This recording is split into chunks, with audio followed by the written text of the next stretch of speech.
تقدیر کے جو عام عقیدے میں ہم تقدیر کہتے ہیں اس کے دو پہلو ہیں. ایک پہلو ہے ما اصاب علی الانسان، جو کچھ انسان پر آتا ہے مصیبت، جیسے ابھی آیت میں پڑھی ما اصاب من مصیبت فی الارض ولا فی انفسکم. ہم ہر وقت زد میں ہیں، کوئی تکلیف آ گئی، کوئی مصیبت آ گئی، کوئی بیماری آ گئی، کوئی حادثہ ہو گیا، کوئی بچہ فوت ہو گیا، کوئی عزیز جو ہے وہ فوت ہو گیا، یہ ہر وقت حوادث ہے. تو جو بھی کچھ پیش آتا ہے وہ علم خداوندی میں ہمیشہ سے تھا. یہی وجہ ہے کہ ایک اور حدیث ہے ابن الدیلمی سے، لمبی حدیث ہے وہ، لیکن اس کے اندر جو آخری ٹکڑا ہے وَتَعْلَمَ، یعنی انسان کے نجات کے لیے لازم ہے کہ یہ بات بھی تم جان لو انما اصابک لم یکن لیخطئک وانما اخطأک لم یکن لیصیبک ولو مت علی غیر ھذا. اگر تم اس کے سوا کسی صورت پر ہوگے تو جہنم میں داخل ہو جاؤ گے، نہ دخل کرنا. یہ جان لو کہ جو چیز تم پر آئی وہ آنی ہی آنی تھی. دیکھیے ہوتا کیا ہے، کاش کہ میں اگر یوں کر لیتا تو یہ نہ، بس یہی ایمان بالقدر کے منافی ہے. جو ہوا ہے وہ اللہ تعالیٰ کے ہاں تو پہلے سے طے تھا، ہونا ہی تھا. تمہاری کوئی تدبیر، کاش کہ میں اس وقت یہ کر دیتا. یہ لو، اسی لیے حدیث میں الفاظ آئے ہیں ان کلمۃ لو تفتح عمل الشیطان. اس لو سے، کاش، اس سے شیطانی عمل شروع ہو جاتا. کاش کہ یہ ہو جاتا، کاش میں یہ نہ کرتا، کاش کہ ہو جاتا. یہ نہیں.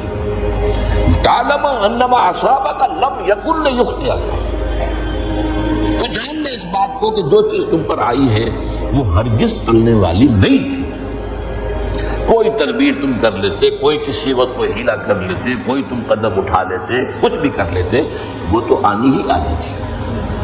وما انما اخطاک، جو چیز تم سے چھوٹ گئی، رہ گئی، نہیں ملی. ایک ویکینسی ایڈورٹائز ہوئی تھی، آپ نے بھی درخواست دی تھی، آپ کو نہیں ملی. اب آپ ہو کاش کہ میں نے فلاں سے سفارش کرا لی ہو، بس ہے. تو جو چیز چھوٹ گئی وہ چھوٹ جانی ہی تھی. اس میں قطعاً جو ہے کوئی شکل، کوئی تدبیر، کوئی سفارش، کسی طرح کا کوئی بھی ہیلا، کوئی جو ہے اس میں طاقت نہیں ہو سکتا تھا. لم یکن لیصیبک ومت علی غیر ذلک. اگر تو اس کے سوا کسی کیفیت پر تیری موت واقع ہوئی، اگر یہ یقین نہیں ہے، یہ ہے تقدیر کا وہ مفہوم کہ جس کا تعلق ہے علامہ اصاب الانسان، جو انسان کے اوپر وارد ہو رہا ہے. اس کے ضمن میں تقدیر کا مفہوم کیا ہے؟ تو جو ہوا ہے وہ تو ہونا ہے. اس میں تو کسی شک و شبہ کی گنجائش ہے، بالکل اللہ تعالیٰ کا فیصلہ ہے. البتہ در حقیقت ایک دوسرا پہلو ہے ما یفعل الانسان، وہ جو انسان کرتا ہے. یہاں آ کر یہ تقدیر کا مسئلہ بہت ٹیڑھا ہو جاتا ہے. آیا میرے اندر اختیار بھی ہے کہ نہیں؟ Do I have any free choice؟ یہ ہر شخص پہلے سے طے ہے. تقدیر کا ایک عام مفہوم یہ ہے، اور اس مفہوم میں بھی بعض روایات بھی ہے جو اس کی تائید کرتی ہے کہ ہر چیز پہلے سے طے ہے. یہ کیوں؟ یہ جو حدیث ہم نے ابھی پڑھی ہے یہ گویا کہ اس کی ایک مثال ہے کہ وہ جو لکھ دیا گیا تھا، فرشتوں نے لکھ دیا تھا، رحم مادر میں لکھ دیا تھا، شقی و سعید، یہ بدبخت ہے یا سعادت مند ہے. تو ایک شخص پوری عمر نیکی کے کام کرتا رہا، آخری وقت میں آ کر کوئی ایسا حادثہ پیش آ گیا کہ وہ اہل جہنم کے سے کام شروع کر دیا اور جہنمی ہو گیا. یا ایک شخص ساری عمر جو ہے جہنمیوں کے سے کام کرتا ہے، آخر وقت میں آ کر کوئی ایسی توفیق ملی، کچھ ایسا معاملہ ہو گیا، توبہ کر لی اور اس نے جو ہے اہل جنت کے سے آباد شروع کر دی. تو یہ جو ہے علامہ اصابک کا علیحدہ بات ہے، اور علامہ یفعل الانسان، انسان کیا کرتا ہے، اس میں اس کی قدرت کتنی ہے. اور یہ ہمارے ہاں فلسفے کا بڑا مشکل موضوع ہے. اس کا نام ہے جبر و قدر. ہمارے اسلاف میں بھی کچھ لوگ ایسے ہیں، متکلمین میں سے، دیکھیے ہمارے ہاں ایک وہ لوگ ہیں کہ جو اس پر قناعت کرتے ہیں کہ جو اللہ نے کہہ دیا اور رسول نے کہہ دیا، اس سے آگے ہم مین میخ نہیں نکالیں گے، وہ محفوظ راستے پر ہوگی۔ لیکن بہرحال انسان کو اللہ نے ایک عقل بھی دی ہے اور یہ عقل سوالات اٹھاتی ہے، اور جو زیادہ ذہین انسان ہوتے ہیں ان کے اندر ان کی یہ مصیبت زیادہ ہوتی ہے، لہٰذا وہ تو سوچتے ہیں، ان میں کچھ غور و فکر کرتے ہیں، بات سمجھنے کی کوشش کرتے ہیں۔ اس میں اب ہمارے ہاں دو طبقے ہیں، جبریہ قدریہ۔ ایک نقطہ نظر یہ ہے کہ انسان مجبور محض، کوئی اختیار نہیں، اور ایک یہ ہے کہ انسان قادر مطلق ہے، جو چاہتا ہے اپنے فیصلے میں مختار مطلق ہے، وہ فیصلہ کرتا ہے۔ انہیں قدریہ کہتے ہیں۔ تو جبریہ اور قدریہ ان کی بحثیں ہمارے ہیں، یہ وہی تقدیر کا مسئلہ جو میں نے کہا تھا، بحثوں میں آ کر الجھ جائے، آج تک حل نہیں ہوا، حل ہو سکتا ہی نہیں۔ اب اس کے ضمن میں علامہ اقبال کا ایک شعر آپ کو سناتا ہوں، وہ بہت اچھا لگتا ہے، بہت خوبصورت لگتا ہے شعر ہونے کے اعتبار سے۔ تقدیر کے پابند جمادات و نباتات، مومن صرف اللہ کے احکام کا پابند۔ اس میں انسان سے پابندی کی نفی کر دی گئی ہے، وہ صرف پابند ہے اللہ کے احکام کا۔ نتیجے کے اعتبار سے جو یہ شعر کہہ رہا ہے، جو بات وہ صحیح ہے، پابندی اصل جو ہے وہ اللہ کے احکام ہے، لیکن یہ کہ تقدیر کی پابندی سے انسان بھی پوری طرح آزاد نہیں ہے۔ یہ سمجھ لینا کہ یہ جمادات و نباتات ہی کا معاملہ، یہ غلط ہے، یہ مبالغہ ہے۔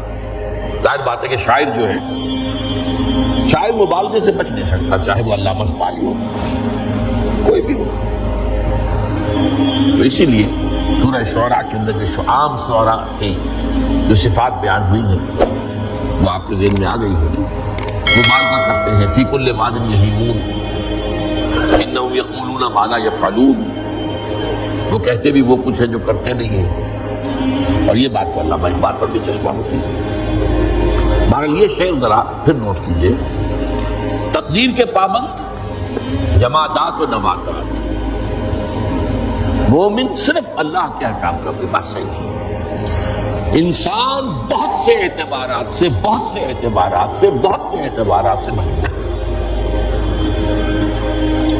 سب سے پہلے جو ہے انسان کے اندر ایک تقدیر نوعی ہے، نوع انسان۔ چھوٹی سی چڑیا اڑتی پھرتی ہے، انسان نہیں اڑ سکتا۔ آپ نے ٹھیک ہے مشین ایجاد کر دی، جہاز ایجاد کر دیا، آپ دوڑ رہے ہیں، 500 آدمی اور سینکڑوں من سامان لے کر جو ہے وہ جا رہا ہے، 747 ہو یا 757 ہو، یہ کر لیا، ٹھیک ہے، خود نہیں اڑ سکتے۔ اب کیا کریں گے آپ؟ یہ تقدیر نوعی ہے، اسپیشیز، ہر اسپیشیز کے لیے اللہ نے ایک اندازہ مقرر کر دیا ہے، اس اندازے ہی میں رہے گا، اس سے باہر نہیں جا سکتا۔ پھر ایک تقدیر شخصی ہے۔ اب دیکھیے تقدیر شخصی کیا ہے؟ بعض اوصاف و صفات ہمیں وراثتاً ملتے ہیں، we have no choice۔ پہلے بھی یہ بات مانی جاتی تھی، آج جو ہے ذرا سائنٹیفک انداز میں ہم کہتے ہیں جینز میں چلا آ رہا ہے، وہ جینز کو بدل سکتا ہے؟ جو جینز بھی آپ کو ملے اپنے والدین کی طرف سے، وہ آپ کی شخصیت کا ظاہر بات ہے کہ فیصلہ کن طرز پر اس کو ڈال دیتے ہیں۔ جینز ہے، پابندی ہے۔ نمبر 2 یہ کہ خاص طور پر جو گھر کا ابتدائی ماحول ہوتا ہے، ماں کی گود اور ابتدائی کے ہمارا گھر کا، اس کے جو اثرات مرتسم ہو جاتے ہیں شخصیت کے اوپر، وہ بھی بڑے مستقل ہوتے ہیں، مختلف۔ ان دونوں چیزوں کو ضرب دے دیجیے، hereditary factors multiplied by environmental factors, اس سے مل کر ایک شے تیار ہوتی ہے جس کو قرآن کہتا ہے شاکلہ۔ قُلْ كُلٌّ يَعْمَلُ عَلَىٰ شَاكِلَتِهِ فَرَبُّكُمْ أَعْلَمُ بِمَنْ هُوَ أَهْدَىٰ سَبِيلًا، سورہ بنی اسرائیل۔ شاکلہ کسے کہتے ہیں؟ شاکلہ، شکل دینے والی شکل۔ آپ کو لوہا ڈھالنا ہے، وہ خاص پرزہ بنانا ہے، اس کا پہلے سانچہ بناتے ہیں، لوہے کو پگھلا کے اس میں ڈالیں گے تو جیسا سانچا ہوگا ویسا ہی لوہا جو ہے وہ شکل اختیار کرے گا، اس سے شاکلہ ہے۔ یہ شاکلہ جو ہے ہر انسان کا، اس سے باہر انسان نہیں جا سکتا۔ اس کے اندر اندر اسٹرگل ہوگی، اس کے اندر اس کی جد و جہد ہوگی، لیکن اس کا یہ مطلب نہیں ہے کہ اس کا کوئی فری چوائس ہے۔ فری چوائس ہے، لیکن وہ فری چوائس انہی حدود کے اندر کام کرے گا، اس سے باہر نہیں۔ اس بات کو مختلف احادیث میں حضور نے بہت خوبصورتی سے بیان کیا۔ ایک حدیث بڑی اہم ہے، بڑی اہم ہے، الناس کالمعادن، انسانوں کی مثال میں معدنیات کیسی ہے؟ اب سونے کی معدنیات میں سے سونے کی جو اور ہے، اب پتہ نہیں اس کی مجھے معلوم نہیں اور کا ترجمہ کیا کرتے ہیں آپ پر، لیکن جانتے ہیں اور وہ کچی دھات جس سے کو صاف کر دیتے ہیں تو پھر وہ دھات جو ہے خارج شکل میں سامنے آ جاتی ہے۔ سونے کی اور سے سونا بنے گا، چاندی کی اور سے چاندی بنے گی، سونا تو نہیں بن سکتا، جتنا چاہے صاف کر دیں وہ اور تو مستقل۔ الناس کالمعادن خیارکم فی الجاہلیت خیارکم فی الاسلام،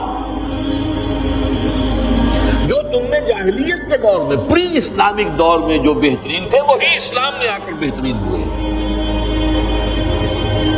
وہ اور سونے کی تھی وہ صاف ہو گئی ہے، اور سونا جو ہے وہ نکھر کر خالص سونا بن کر آ گیا ہے، اسلام نے صاف کر دیا۔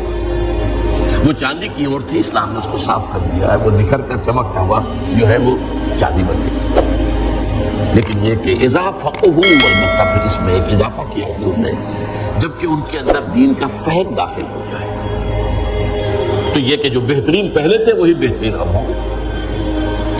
اسلام لانے سے پہلے بھی بہترین ابو بکر تھے، اسلام لانے کے بعد بھی بہترین ابو بکر تھے۔